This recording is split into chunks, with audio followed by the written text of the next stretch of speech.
रमजान में रोजे न रखने वालों का क्या अंजाम होगा, आइए जानते हैं। एक दिन हजरत मोहम्मद सल्लल्लाहु अलैहि वसल्लम ने एक ख्वाब का जिक्र फरमाया जो उम्मत के लिए सख्त तंबीह था।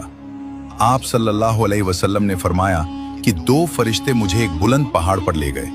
रास्ता निहायत मुश्किल था मगर उन्होंने इसे आसान कर दिया।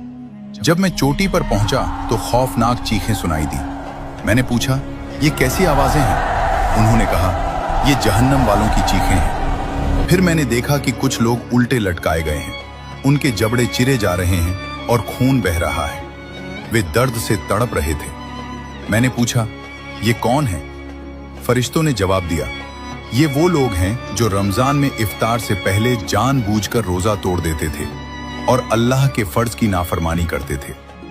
अल्लाह ताला हम सबको ऐसी आजाब से हिफाजत फरमाए और रमजान के रोजे रखने की तौफीक अता फरमाए। आमीन।